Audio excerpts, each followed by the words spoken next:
Salut être humain et bienvenue sur Créature.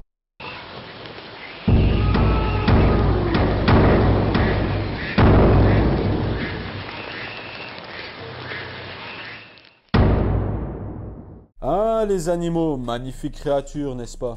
Je me suis toujours demandé pourquoi l'homme cesse de prendre le temps de s'émerveiller face à toute cette beauté. Enfin ça, c'était avant.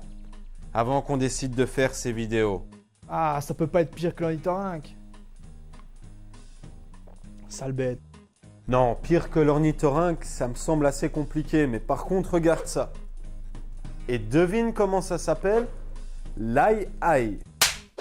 L'aïe-aïe. Ouais, exactement le son que tu fais quand tu reçois deux grosses baffes dans la gueule. Mais voilà, hormis le fait que son nom signifie un onomatopée de la langue française, son origine est bien plus mystérieuse. C'est Pierre Sonnerath, naturaliste français, qui le nomma ainsi lorsqu'il découvrit et illustra cet animal en 1782. Lors d'une expédition à Madagascar, celui-ci tomba nez à nez avec la créature. Pris d'effroi, il cria « aïe aïe » en référence au cri d'étonnement lors de sa rencontre avec l'animal.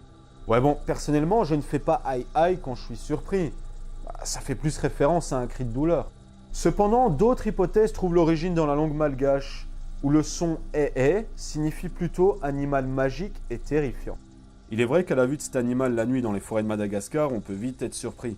Il se déplace avec agilité à travers les arbres, le plus souvent dans la pénombre, et possède de grands yeux jaunes, des dents de rongeur, une queue d'écureuil et voire même des oreilles de chauve-souris. Tiens, ça me rappelle quelqu'un ça. Il mesure environ 90 cm, dont 50 pour la queue, et pèse de 2 à 3 kg.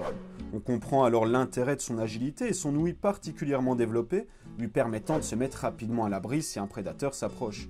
Bien que difficilement observable, cet animal est présent au cinéma dans le film Madagascar, incarnant le personnage de Maurice, ou encore dans le film Rango, avec le personnage de Priscilla. Bon, il faut avouer qu'on a rendu l'animal beaucoup plus agréable à regarder, ce qui est compréhensible lorsqu'on se fie à l'original. Pour un dessin animé de gosse, je sais pas si ça le ferait. Du coup, certains détails morphologiques ont été supprimés, afin de rendre l'animal plus mignon, mais ainsi accepter de perdre en réalisme. On le confond souvent avec le lémurien dont il partage la famille, mais certaines caractéristiques particulièrement étranges font de l'aïe-aïe une espèce bien à part. À commencer par son troisième doigt. Non, je t'assure, il a vraiment un troisième doigt particulièrement allongé. Et d'ailleurs, ça lui sert à l'enfoncer dans un trou. Non, un trou dans un arbre.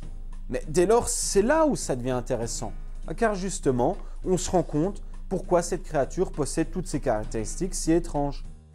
Ce doigt fin et allongé va lui permettre dans un premier temps de tapoter les troncs d'arbres sur lesquels il grimpe. Si un bruit creux apparaît, ses oreilles développées l'entendront, et l'aïe-aïe comprendra alors qu'il y a présence de galeries d'insectes. C'est ensuite grâce à ses incisives coupantes qu'il va pouvoir ronger l'écorce de l'arbre, afin d'y acérer son doigt crochu.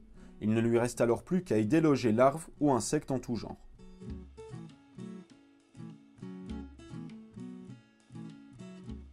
Après, il faut savoir que l'aïe-aïe ne se nourrit pas exclusivement d'insectes, mais aussi de fruits, voire du cœur de certains arbres, où son doigt, il peut lui être à nouveau particulièrement utile. Dès lors, on comprend qu'en fait son apparence si caractéristique représente un arsenal d'outils, lui permettant de s'adapter parfaitement à son environnement. Malheureusement, un physique disgracieux ne donne que très rarement une bonne image d'un animal, particulièrement pour l'aïe-aïe qui a longtemps été chassé pour sa ressemblance à un démon, ayant même pour réputation de porter malheur s'il s'approche des habitations ou encore de posséder des pouvoirs de sorcellerie grâce à son long doigt démesuré. Étant un animal discret et peureux à la base, le fait de le tuer n'a pu qu'accroître sa dépopulation, rendant un animal difficilement observable encore bien plus dur à étudier. Bon, il faut savoir que je légitime pas le fait qu'on bute un animal parce qu'il est moche, mais faut quand même avouer qu'il y en a qui ont une putain de sale. Et c'est justement là où se trouve toute la complexité de nos rapports avec les animaux.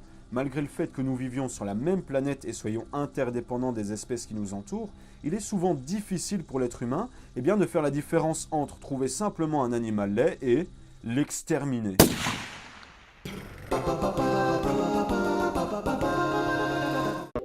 Et finalement, c'est ce qui est presque arrivé en 1933 où l'animal disparut. Certains pensaient ne plus jamais revoir d'aïe-aïe, mais en 1957, quelques spécimens furent retrouvés.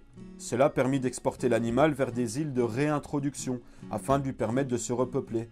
Mais malheureusement, La déforestation constante de l'écosystème malgache et sa mauvaise réputation au sein des populations locales continuent de lui faire défaut.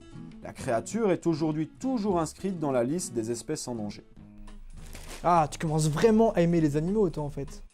Mais j'aime bien les animaux, faut pas croire. C'est juste la dernière fois, j'étais en voiture, il y avait un chat, j'ai pas pu l'éviter, voilà. T'as pas évité le chat, t'as foncé dessus. Ouah, foncez sur lui. Ah oui, mais... J'espère que tu en auras appris plus sur cette étrange créature qu'est le démon de Madagascar. Merci d'avoir suivi cet épisode. Donc si t'as aimé, n'hésite pas à partager et à t'abonner. Puis nous, on te dit à la prochaine pour une prochaine créature.